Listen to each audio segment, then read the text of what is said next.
Learning success में आप सभी का हार्दिक स्वागत है। और आज मैं आप लोगों के लिए कुछ लघुत्तरीय प्रश्न के साथ उपस्थित हूं। और यहाँ पर पहला प्रश्न है, यदि एक वृत्त का परिमाप और क्षेत्रफल संख्यात्मक रूप से बराबर है तो वृत्त की त्रिज्या ज्ञात करें। यानी एक वृत्त का परिमाप और क्षेत्रफल दोनों बराबर है तो हमें वृत्त की त्रिज्या ज्ञात करना है ना। तो यहाँ पर एक बार लिख लेंगे, माना वृत्त का त्रिज्या बराबर r, ठीक है। और चूंकि यहां पर दिया हुआ है वृत्त का परिमाप और क्षेत्रफल दोनों बराबर है तो लिखेंगे चूंकि वृत्त का क्षेत्रफल बराबर वृत्त का परिमाप, ठीक है। और वृत्त का क्षेत्रफल, इसका सूत्र होता है पाई आर स्क्वायर बराबर वृत्त का परिमाप 2 पाई आर, है ना। तो यहां पर और देंगे और पाई आर इंटू आर, ठीक है, पाई आर स्क्वायर हो गया ना, बराबर 2 पाई आर। अब फिर और देंगे आर बराबर 2 पाई आर बटा, यहाँ पर आर ले लिए हैं, बचा पाई आर, तो यहाँ डिवाइड कर देंगे पाई आर को, यहाँ काटेंगे पाई आर बचा 2, है ना, ठीक है ना। अतः त्रिज्या आर बराबर कितना हो गया, 2 हो गया। बस यही हम लोग का आंसर है, ठीक है। अब प्रश्न संख्या 2, आर त्रिज्या वाले वृत्त के चतुर्थांश का परिमाप क्या होगा। तो यहां पर आप देख सकते हैं वृत्त का चतुर्थांश है, ठीक है, और इसकी त्रिज्या आर है, ठीक है। तो इसका परिमाप हमें ज्ञात करना है, ठीक है। तो यहां लिखेंगे वृत्त के चतुर्थांश का परिमाप बराबर, ठीक है। और चूंकि वृत्त का परिमाप होता है आपका 2 पाई आर, है ना, और 2 पाई आर चूंकि ये चतुर्थांश है, 4 भाग है, तो बटा 4 और प्लस आर और प्लस आर, ठीक है, यानी 2r हो जाएगा बराबर, यहां काटेंगे 2 हो गया, तो पाई आर बटा 2 प्लस यहां पर 2r, फिर इसको लॉस कर देंगे, लॉस हो जाएगा 2, ठीक है। तो यहां हो जाएगा पाई आर और प्लस 2 दूनी 4 आर बराबर, यहां पर आर कॉमन ले लेंगे, बचा यहां पर पाई और प्लस यहां पर 4 बटा 2, ठीक है। और यही हम लोग का आंसर है, ठीक है। अब प्रश्न संख्या 3, 21 सेंटीमीटर त्रिज्या वाले एक वृत्त के चाप की लंबाई क्या होगी जो केंद्र पर 60 डिग्री का कोण अंतरित करता है।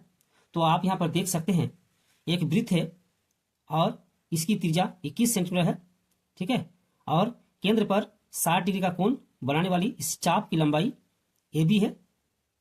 तो हमें AB का मान ज्ञात करना है, ठीक है। तो एक बार लिख लेंगे, कोण दिया हुआ है 60 डिग्री, यानी थीटा बराबर 60 डिग्री और R बराबर 21 सेंटीमीटर, त्रिज्या बराबर 21 सेंटीमीटर। तो लिखेंगे चाप की लंबाई, है ना, चाप की लंबाई बराबर थीटा बटा 360 इंटू 2 पाई आर बराबर थीटा 60 बटा 360 गुना 2 गुना पाई का मान 22 बटा 7 और गुना आर 21 सेंटीमीटर, ठीक है। अब इसको काटेंगे, 6 हो जाएगा, फिर 3 दूनी 6, 3 हो गया, फिर 3 साते 21, फिर 7 और 7 को काटेंगे, बचा क्या 22, है ना। अतः चाप की लंबाई 22 हो जाएगा बराबर 22 सेंटीमीटर, है ना। अतः चाप की लंबाई 22 सेंटीमीटर, और यही हम लोग का आंसर है, ठीक है। अब प्रश्न संख्या 4, एक आंकड़े का माध्य 60 और माध्यिका 50 है तो बहुलक का मान क्या होगा, है ना।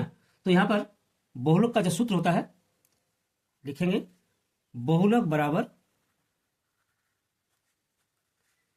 3 गुना माध्यक या माध्यिका, ठीक है, माइनस 2 गुना माध्य, ठीक है, बराबर 3 गुना, यहां पर माध्यक कितना है 50 है, तो 50 माइनस 2 गुना माध्य 60 बराबर 150 माइनस 120 बराबर हो गया आपका 30, है ना। अतः बहुलक बराबर 30, ठीक है। और यही हम लोग का आंसर है। अब प्रश्न संख्या 5।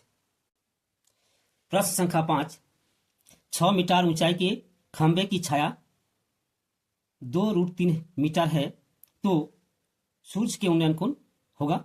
यानी एक खंबा है, मान लेते हैं ए बी, इसकी ऊंचाई 6 मीटर है और इसकी जो छाया बनती है उसकी लंबाई 2√3 मीटर है ना। यानी खंबे की लंबाई ए बी और छाया की लंबाई बी सी, ठीक है। तो सूर्य का उन्नयन कोण यहाँ पर कितना होगा, ठीक है। कोण सी का मान हमें ज्ञात करना है, ठीक है। तो यहाँ पर एक बार लिख लेंगे, ए बी बराबर 6 मीटर और बी सी बराबर 2√3 मीटर, ठीक है। तो हमें ये थीटा का मान ज्ञात करना है, कौन सी का मान ज्ञात करना है। इसको अगर थीटा मान लेते हैं तो थीटा का मान हमें ज्ञात करना होगा। तो आप यहां पर देख सकते हैं ए बी बटा बी सी यानी पी बटा बी, है ना। और इसके लिए सूत्र होता है टेन थीटा। क्या लिखेंगे, टेन थीटा बराबर ए बी बटा बी सी, ठीक है। फिर टेन थीटा बराबर ए बी 6 मीटर और बटा 2√3 बराबर यहां पर लिख सकते हैं 2 गुना √3 इंटू √3, चूंकि √3 इंटू √3 3 होता है और 3 दूनी 6 बटा 2√3। इसको काटेंगे 2 और 2 को, फिर √3 और √3 को, बचा क्या √3, ठीक है।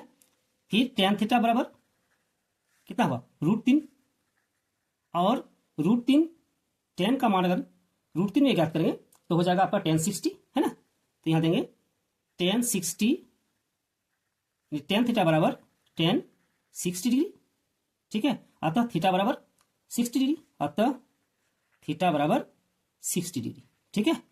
और इस तरह सूर्य का उन्नयन कोण बराबर 60 डिग्री, ठीक है। यहाँ और दे देंगे और यहाँ पर और यहाँ पर और, ठीक है। और यही हो गया हम लोग का आंसर। अब प्रश्न संख्या 6। प्रश्न संख्या 6, एक समबाहु त्रिभुज की भुजा 2a है तो इसकी ऊंचाई क्या होगी, है ना। तो यहां पर आप देख सकते हैं एक समबाहु त्रिभुज है ए बी सी और प्रत्येक भुजा बराबर 2a 2a 2a और इसकी ऊंचाई h है। तो हमें h का मान ज्ञात करना है। तो समबाहु त्रिभुज के लिए सूत्र होता है कि समबाहु त्रिभुज का क्षेत्रफल देख लीजिए। समबाहु त्रिभुज का क्षेत्रफल बराबर √3/4 इंटू भुजा स्क्वायर, ठीक है। और फिर और एक सूत्र होता है त्रिभुज का क्षेत्रफल बराबर 1/2 गुना आधार गुना ऊंचाई, है ना।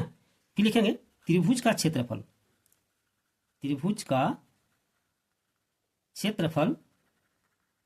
बराबर 1/2 गुना आधार गुना ऊंचाई, ठीक है। ये दो सूत्र हम लोग यहां उपयोग करेंगे। तो यहां पर पहले लिख लेंगे कि 1/2 गुना आधार गुना ऊंचाई बराबर √3/4 इंटू भुजा स्क्वायर, ठीक है। तो क्या लिखेंगे 1/2 गुना आधार, देखिए यहां पर कितना है BC, ऊंचाई कितना है h, है ना।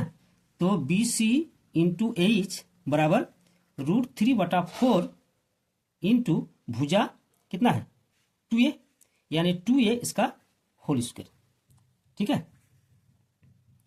फिर 1/2 गुना BC 2a, क्या लिखेंगे 2a इंटू h जो हमें ज्ञात करना है बराबर √3/4 इंटू 4a स्क्वायर यानी 4a स्क्वायर हो गया, ठीक है।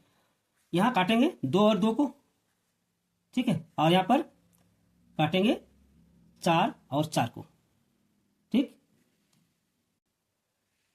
अब बायां तरफ क्या बचा a गुना h बराबर दायां तरफ a स्क्वायर और यहां पर √3 यानी √3 इंटू a स्क्वायर, ठीक है। अब h बराबर हो जाएगा आपका √3 इंटू ए स्क्वायर यानी ए इंटू ए बटा ए आ जाएगा नीचे, ठीक है। ए और ए काटेंगे तो एच बराबर कितना हो गया, √3a, है ना। आप या तो √3a लिखिए या तो a √3 लिखिए, दोनों बराबर है। अतः एच बराबर हो गया आपका √3a, ठीक है। और यही हम लोग का आंसर है। अब प्रश्न संख्या 7, प्रश्न संख्या 7, AP √2 √8 √18 √32 ... का सार अंतर ज्ञात करें। तो यहां पर हम लोग देख लेंगे पदों का अंतर क्या है ना। तो a बराबर कितना है, a बराबर √2 यानी a1 बराबर √2 और a2 बराबर √8, a3 बराबर √18 और a4 बराबर √32, ठीक है। तो a2 माइनस a1 पहले ज्ञात कर लेंगे। a2 माइनस a1 बराबर यानी दूसरा पद माइनस पहला पद, यानी यहां पर लिखेंगे √8 माइनस कितना √2 बराबर √8 को तोड़ेंगे तो हो जाएगा आपका 4 गुना 2 माइनस यहाँ पर √2, है ना, बराबर यहाँ पर 4 का जो वर्गमूल होता है 2 और यहाँ पर √2 यानी 2√2 माइनस √2, इसको घटाएंगे तो हो जाएगा आपका √2, है ना, यानी बराबर √2 हो गया। फिर a3 माइनस a2 बराबर a3 यहाँ पर √18 है तो √18 माइनस √8 बराबर 18 को तोड़ेंगे तो हो जाएगा 9 गुना 2, है ना, माइनस यहाँ पर √8 यानी 4 गुना 2, ठीक है, बराबर यहाँ पर 9 का वर्गमूल 3 यानी 3 √2 माइनस 4 का वर्गमूल 2 यानी 2 √2 और 3 √2 से 2 √2 घटाएंगे हो जाएगा √2, ठीक है। और हम लोगों ने देख लिया कि लगातार पदों का अंतर कितना है, √2 है। अतः सार अंतर बराबर √2, एक बार लिखेंगे यहां पर, अतः सार अंतर बराबर